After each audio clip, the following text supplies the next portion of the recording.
This is Bob Andelman, and this is the Mr. Media Interview, brought to you today by the Fitness Buff Show, the leanest, fastest hour on radio. Check it out online at fitnessbuffshow.com and start getting fitter and faster today. In the 1970s, my dad never made any purchase of substance without consulting Consumer Reports. Vacuum cleaners, toaster ovens, window air conditioners, used cars, he never made a move without CR. In those pre-internet days, he collected the magazine's back issues the way I collected comic books. I just kept my comics a lot neater and more organized than he did his magazines. Today's Consumer Reports is very different from the one my dad admired, thanks to the internet. There are a whole host of websites and services competing to provide consumer information in what used to be a niche owned solely by Consumer Reports. Consumers now have instant, free access to consumer-written product performance reviews from Amazon.com to ePinions and everywhere in between. In the wired world, it seems, everybody has an opinion and wants to share it. We'll talk about that today with my guest, Kim Kleman. Kim is the new editor of Consumer Reports, the flagship publication of Consumers Union. She's also an old acquaintance whom I worked with at the Tampa Tribune 20 years ago, and whom my wife worked with at the St. Petersburg Times. Kim joined Consumer Reports in 1997 and has since been managing editor, deputy editor, and special assignments editor, shepherding award-winning investigative projects. Earlier this year, Kim was promoted to editor-in-chief. Kim, welcome to Mr. Media. Thank you so much for having me. I'm delighted to talk to you. It's been a while. And I'm going to ask right up. I'm sure you were very proud to be promoted to editor-in-chief at the magazine, but I suspect you and everyone else wish it were under better circumstances this year. Well, you know, it is a huge honor to work here. I have fun, every day that I come to work. And you're referring to the problem we had with our infant car seat testing. I'm happy to say that I feel like we've learned significant lessons from that experience. We are moving on, and we have exciting projects ahead of us. So, we take it very seriously. The last several months have been a period of intense introspection and, communication with our readers as to, okay, here's what went wrong, here's what we're doing about it, and onward and upward. It's very unusual over the years to hear anything bad reported about Consumer Reports. So when this happened, it had to be a cultural shock for people in the institution as well as people who read it. Can you, I hate to put these through this, but can you just take a minute and kind of review for people what happened with the child safety seats? Yeah, we test child safety seats periodically, and to do that, we use an outside laboratory which has specialized test equipment that we don't have here on site. And I would say that of all the testing we do, maybe about 10% of our tests involve outside labs, again, for specialized testing equipment or outside expertise that we don't have internally. That said, we take responsibility for everything that we test, either in-house or outside. With child safety seats, we attempted testing that went above and beyond the government standard. There was a severe miscommunication between our testers and the lab we used, and that resulted in a mistake. We crash tested car seats at speeds that far exceeded what we thought we were testing. The lessons that we learned from our mistake are that when we're attempting new testing, we want to do more research and bring in a lot of outside experts to help us craft the new tests. That is what we plan on doing. The thought was that maybe we were too insular with that test. We have a long history of crash testing car seats, not the kind of testing that we tried this time, a side impact test. So moving forward, we will be involving more experts to help us when we're testing products in a new way. So this was different testing than had been done previously. Right. And we were attempting a side impact crash test, which we had not attempted before with child seats. The government was charged with pursuing this kind of test years ago and hadn't done anything about it. So I think the intent was honest and right, but the results, unfortunately, were not what we wanted. And did CR test at a higher rate of speed?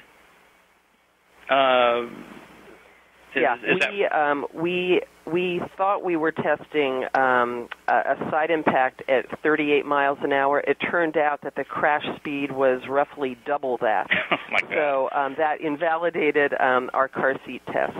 I do have to say that as soon as we found out that there was a mistake, we pulled down the story from our website. The president wrote a letter that we sent to the 7 or 8 million subscribers we have to both the magazine and the website and our other publications. We wrote a story in the magazine about what went wrong. And we have done many interviews, talking to the press about what happened as well. The result is that we did not have subscribers leaving us in droves. We saw, not even a blip, not even a dip in subscriberships. And I'm very happy to say that I think our readers know that we normally don't make mistakes, and that we're very sorry about this, and that we learned from what we did. So there hasn't been a lot of fallout, I'm happy to say. Now, you and I have been with some large institutional publications over the years, and there tends to be a bit of initial reluctance, stubbornness, institutional stubbornness at first. When someone catches a mistake, there's some hesitation to acknowledge that there was a little sense that Consumer Reports took a little while to acknowledge the mistake. On the other hand, with this kind of testing, I don't know how quickly you can act on that without going back and checking everything. Is that safe to say?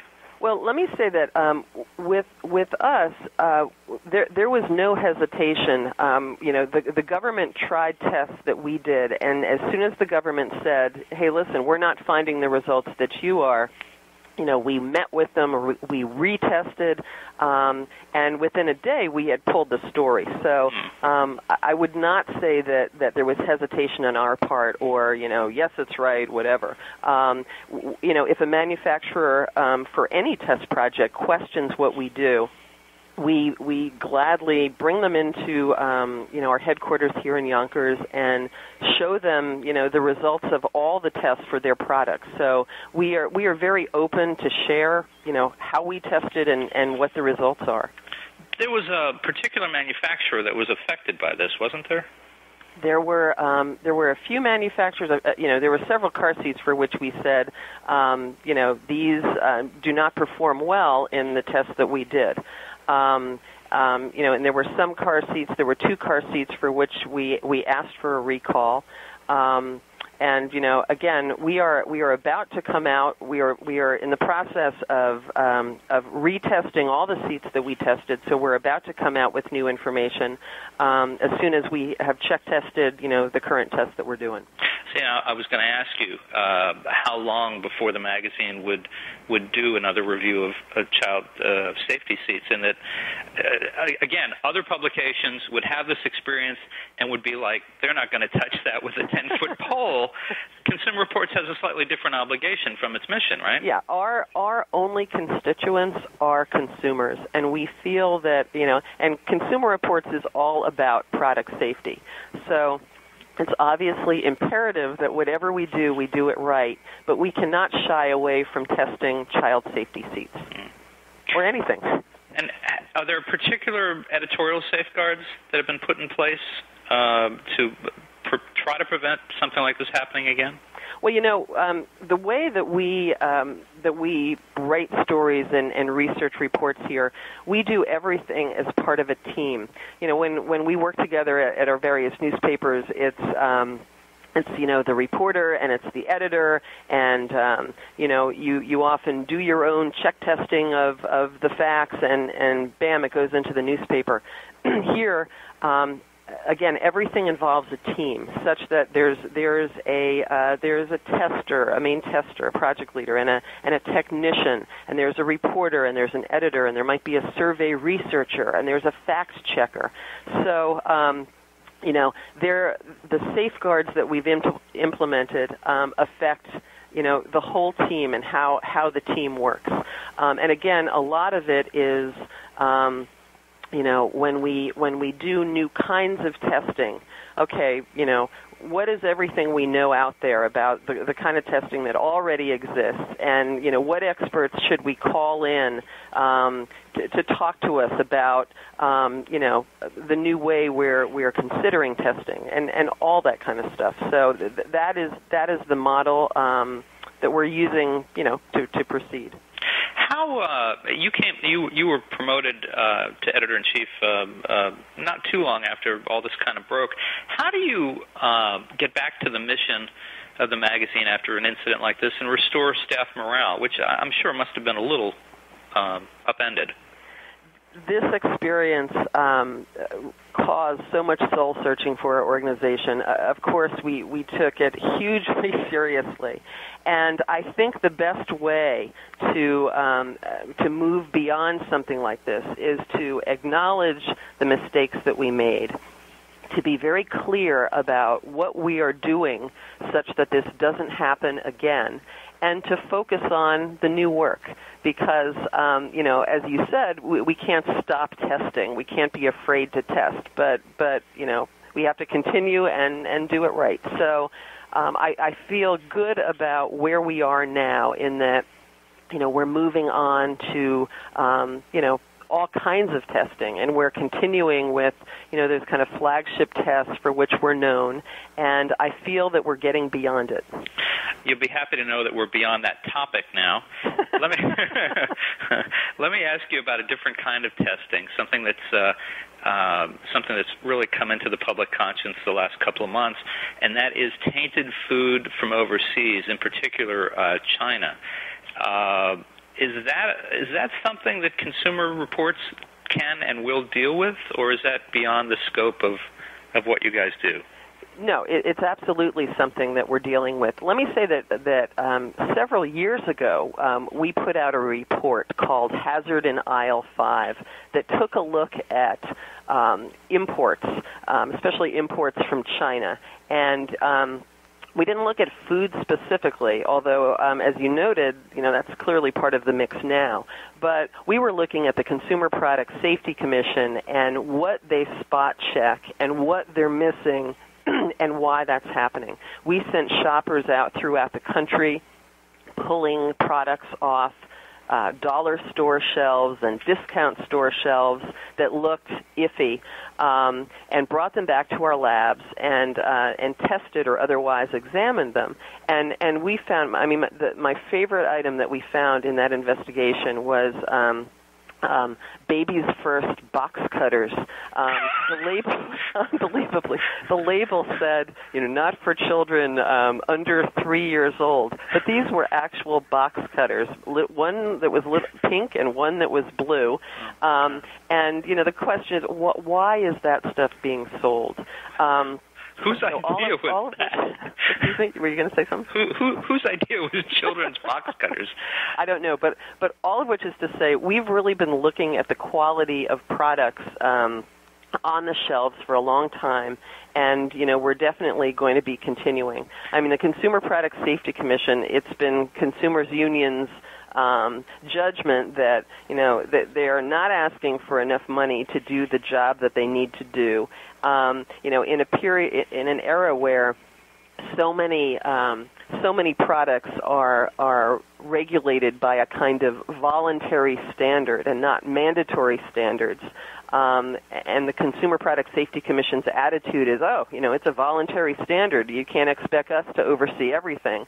That's not good enough for consumers, and we're really seeing the fallout of that now. Well, my sense of it is, and I'm curious for your opinion on this, is that the government has rules in place, but the government has chosen to turn a blind eye, not enforce. We're in an era and I'm not going to mention political parties, but it seems like we're in an era where enforcing those rules is not all that important. We have a situation, I can kind of understand the mentality that, it's a lot easier to get people to abide by rules when they're part of making the rules. So when you get a bunch of manufacturers together and say, okay, what are the minimum standards that these products need to adhere to, that can be a friendlier way than saying you will make them this way. But that said, we think, in many cases, we had a story recently about ladders that, were not safe. 6 or 7 ladders that just failed federal standards. We think that in many cases more is needed, and that's not happening. And we think that the Consumer Product Safety Commission needs to be more of a watchdog. Do you think that's going to happen anytime soon? I'm not optimistic. Yeah. Kim, you're a woman with excellent investigative reporting credentials, editing credentials. What makes Consumer Reports the right place for you? I love Consumer Reports for a number of different reasons. The first is that our only constituent is the consumer. We have a very different model than most other magazines out there in that I don't have to worry about our advertisers. And Consumer Reports makes its own news, which is very exciting. The kinds of things that we're reporting about and that we find, nobody else can tell people, such as we just did a story in our August issue, a big package about kitchens, and you'd think, okay, well, what can be exciting about testing dishwashers and ranges and that kind of thing, but once again, we found that those pricey brands that cost you, thousands and thousands of dollars for the she name are actually worse performers than something that can save you, hundreds of dollars. That's kind of a classic Consumer Report story, and it's something that we can tell people. We can tell people not only what to buy, but what not to buy and why you don't want to buy this kind or this brand. And I think that's hugely empowering to people.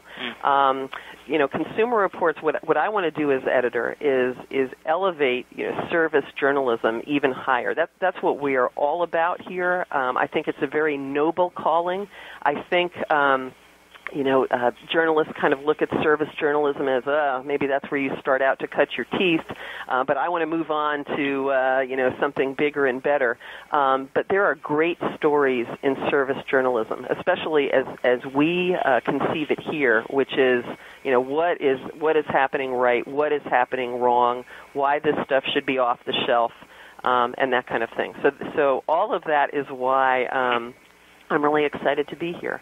I can segue into, some of the things that I want to do as the new editor here, one of which includes telling people a little bit more about how we test, because it is very different than other publications. It's not kind of quickly eyeballing a digital camera or, a kitchen appliance and this one looks good. It's dozens and hundreds of tests per model. It's staining countertops and flooring material with tar and ballpoint pen, and it's just great testing to let you know what really holds up and what doesn't. Increasingly, we've always had a survey research component to whatever we do.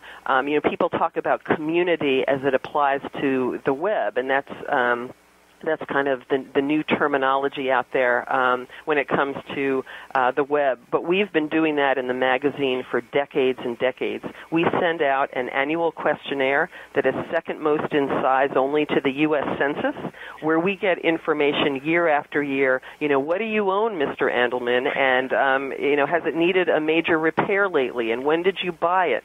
So we have this incredible stockpile of reliability information on product by product, and it's able, that kind of information allows us to say this brand is going to be good for you, and this brand has been really iffy, especially in the last several years. And what's going on with this brand? Stay away from these guys. So it's my job as editor to bring to the fore our testing, our survey research work, great service journalism. And, in all of that, investigative reporting. We have a history of that. I think we need to continue that in a big way. Is there new ground or new journalistic techniques, for example, to be covered or exploited by the magazine in doing this?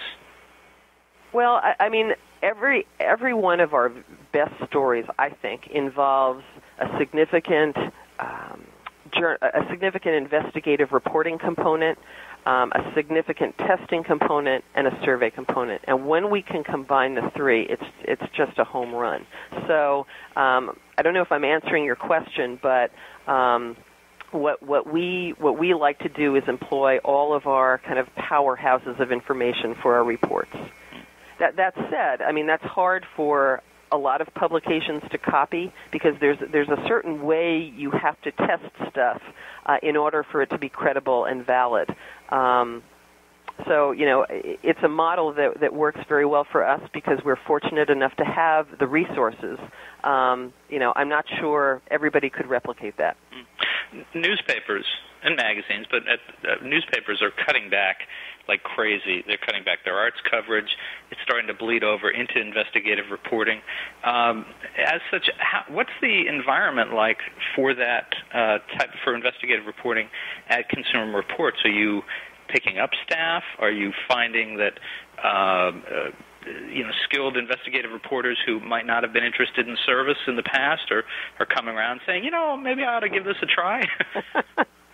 Let me say that we seem to be zigging when everybody else is zagging. Our subscriptions have been increasing. We have doubled our newsstand sales in the past 3 years. We are hiring people. We have a magazine that's 5th or 6th largest in the nation with 4.3 million subscribers. We have the world's largest paid subscription website, which will hit 3 million paid subscribers this fall. So, and our books are flourishing. We launched a new magazine called ShopSmart for people, on the go who maybe don't have time to pour through all the ratings, want, the best 3 or whatever. So that tells me that we're doing something right, and that the unique information we have, people want. So I guess my first charge as editor is not to blow it. You can't. Don't blow it. Don't blow it. What are the hot new products drawing the magazine's attention? And is it too soon to ask if you guys have taken a hard look at the iPhone yet? Well, we had in one of our latest issues our first look on the iPhone, and you'll see that online as well. But we're doing ongoing testing of the iPhone to address the battery issues that have come to light, and our first evaluation of the iPhone included the fact that as a phone, we're not hugely impressed. So we're hearing what readers are saying and incorporating some of that information into our testing. It's helping us to inform. Let's look at this. Let's look at that. Yeah. Are there other products or categories of the moment that are drawing your attention? The way that we have organized our staff, our editorial staff, is into 5 franchises that are our biggest coverage areas. So we have a staff that is always testing cars, obviously, one of our hugest bread and butter franchises. We have the home franchise that covers more than 100 different appliances and other products, including, yard products, mowers, tractors, string trimmers. We have our finance franchise that oversees shopping and money and other personal finance issues, including a lot of surveys on best places to buy electronics, or the fact that just forego the extended warranty based on our extensive survey of what breaks and when. So that's a finance franchise. We have a health franchise that covers everything from exercise equipment to multivitamins and big issues of health care and what's going on in the nation. And lastly, we have our electronics franchise. TVs, digital cameras, cell phones, and all the rest. So you ask what's hot. There are products within those franchises that we test on a continual basis. And the magazine takes a snapshot of those tests when it's during kind of peak buying seasons, and the web has those ongoing tests as well, such that whenever your refrigerator happens to break and you need something now, you go to our website and there's up-to-date information. Now, it's interesting because you mentioned that both the website and the print version are growing, which is kind of an anomaly these days. Most publications, it seems their website is growing and their print is either static or dropping. Where do you think the balance will be between the two, let's say in 5 years?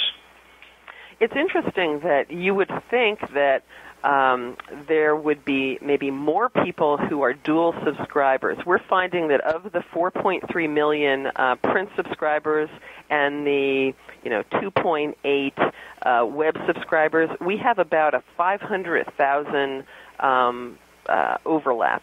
500,000 people take both the print and the web subscriptions. These products especially are kind of growing into their own. The web is for pure researchers. As I mentioned, the refrigerator broke last night. Help me get a new one today. Just the facts, that kind of thing. The magazine has to offer the complete buying experience for somebody who is in the market for a product, but it also has to be a good read, in my opinion, and it has to offer a good complement of a good mix. We have to offer, enough information about big-ticket products. If somebody's in the market for a car or a lawnmower or some major appliance, but we also have to offer, supermarket products, things that everybody wants. We have to offer information for people who might already have the big appliance but need to know, how to keep it clean or how to keep it running properly, that kind of thing. And we have to offer really good, investigative reports, things that you go to a magazine to read and not necessarily the web. So what we're hoping to do, we think that the products now are different. There is unique content that goes to the web first or the web only. Likewise with the magazine. Increasingly, we will distinguish those products so that they're increasingly a different experience. Well, Kim, finally, let's look ahead for you. You've done newspapers. You've been at the magazine. Obviously, you're just at the beginning of your stint as editor-in-chief there. But 5 years from now, where will you be? What other kind of things do you want to do? Well, I want to be employed. That's my first goal. I want to do this job. I want to do this job right. I am not thinking about the next job. Right now, I've been in this position about 3 months.